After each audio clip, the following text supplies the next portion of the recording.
სალამი, მოგესალმებით, ვაგრძელებთ ჯონ მაკარტურის საუბრების ქართულ ენაზე. ატურთავს ეს არის ბიბლიური კითხვები და პასუხები. Შენდა კითხვა ძალიან საინტერესოა და ის ეხება ებრაელთა წერილში აღწერილ ერთ-ერთ ტერმინს, რომელიც ასახავს ქრისტესა და მამა ღმერთის ურთიერთობას. მოდით მოვისმინოთ, რასვავს ეს ადამიანი რა კითხვას ასვავს. ებრაელთა პირველი თავის მესამეში და მე წავიკითხა პირველი მუხრიდან ღმერთი ძველთაგან მრავალჯერ და მრავალგვარად ელაპარაკებდა მამებს წინასწარმეტყველთა მეშვეობით. ამ უკანასკნელ დღეებში კი გველაპარაკა ძის მიერ, რომელიც ყოვლის მემკვიდრე დაადგინა და რომლის მეშვეობითაც შექმნა საუკუნენი. ის არის მისი დიდების ბრწყინვალება და მისი არსების ანარეკლი, რომელსაც თავისი ძალის სიტყვით უპყრია ყოველივე, დაასრულა რა ჩვენი ცოდვებისაგან განწმენდა, დაჯდა მაღლა დიდების მარჯვნივ.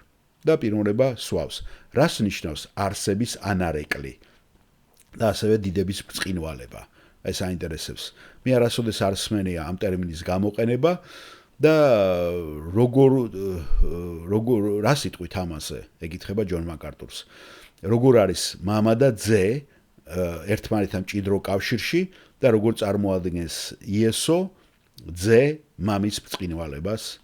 ჯონ მაკარტური, მადლობა, ძალიან კარგი კითხვა და მართლაც ყველგან ლაიტმოტივად გაწევს ებრაელთა წერილში თუ როგორ ურთიერთობაშია იესო ქრისტე მამასთან და ის არის თავისი დიდების ბრწყინვალება. ანუ ებრაელთა მიმართ წერილის ავტორი ცდილობს გამოხატოს ადამიანური ენით ბუნების ერთიანობა მამა ღმერთსა და იესო ძეს შორის. რაზე დღეს დილით ჩვენ საუბრობდით და ის სულიწმინდის შთაგონებით ეძებს გარკვეულ ლექსიკას, ენას, რომელიც ამას გამოხატავს და ამიტომ ამბობს, მამა არის დიდება და ძე არის დიდების ბრწყინვალება.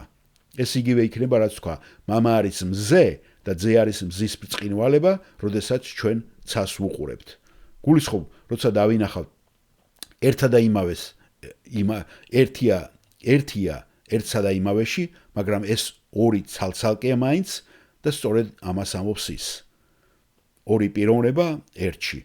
არსებობს ღვთის არსებითი დიდება, მაგრამ ამ დიდების სიკაშკაშე ეს თავად ძე არის, იესო ქრისტე, რაც მათი ერთსა და იმავედ ქცევის მშვენიერი გზა არის. და ეს იმას მეორე გზითაც ამბობს, ძე არის მისი პიროვნების გამოხატულებული ხატიო. ეს არის ტერმინი, რომელიც ნიშნავს ანაბეჭდს. თითქოს ღვთის ხელის ანაბეჭდია ძეში ჩასმული. მის არსებით ბუნებაში. ის არის ღვთის ანაბეჭდი, ამიტომ ღმერთი სიტყვით ვლინდება მასში და ფიქრობ, რომ სწორედ ამის თქმასულს ავტორს და ეს ძალიან მნიშვნელოვანია. ძველ სამყაროში კეისარი მონეტაზე იყო ამოტვიფრული. ის ამას ანალოგიად იყენებს ამის სათქმელად, რომ ღმერთი სიტყვით არის ღვთის სახე. ღვთის პიროვნება სიტყვით არის აღბეჭდილი იესო ქრისტეს პიროვნებაში და მასია დატანილი. რა თქმა უნდა, როდესაც ცდილობთ ამის ადამიანური ტერმინებით აღწერას, თქვენ რა თქმა უნდა, ცოტათი უმწეო მდგომარეობაში აღმოჩნდებით და სასურველ დონეს ვერ აღწევთ. გსმენიათ ალბათ, როგორ საუბრობენ ადამიანები, როცა უნდათ სამების გამოხატვა. გასვთ ხო, რომ თითქოს და ის წყალს აგავს და წყალი შეიძლება იყოს ორთქლის სახით, ყინულის სახით ან წყლის სახით. დიახ, წყალი, ორთქლი და ყინული. და ეს კეთილშობური ხერხია და ასევე გამიგია, რომ სამება თითქოს კვერცხს აგავს, რომელსაც აქვს ნაჭუჭი, ცილა და ცხიმი შუაში. მაგრამ მოგეხსენებათ, კვერცხი კვერცხია, წყალი წყალია. ამიტომ როდესაც თქვენ სამებაზე საუბრობთ, მე მგონი ეს ცოტა გადაჭარბებულია, მაგრამ ფიქრობ, ეს არის გარკვეული რაღაც გზა, რომლითაც როდესაც თქვენ ერთად აერთიანებთ მას და გეხმარებათ იმის გაგებაში, თუ რას გულისხმობს ავტორი, რომ ისინი საერთო ცხოვრებას და საერთო ბუნებას იზიარებენ ერთმანეთში. მადლობა ჯონ პასუხისათვის.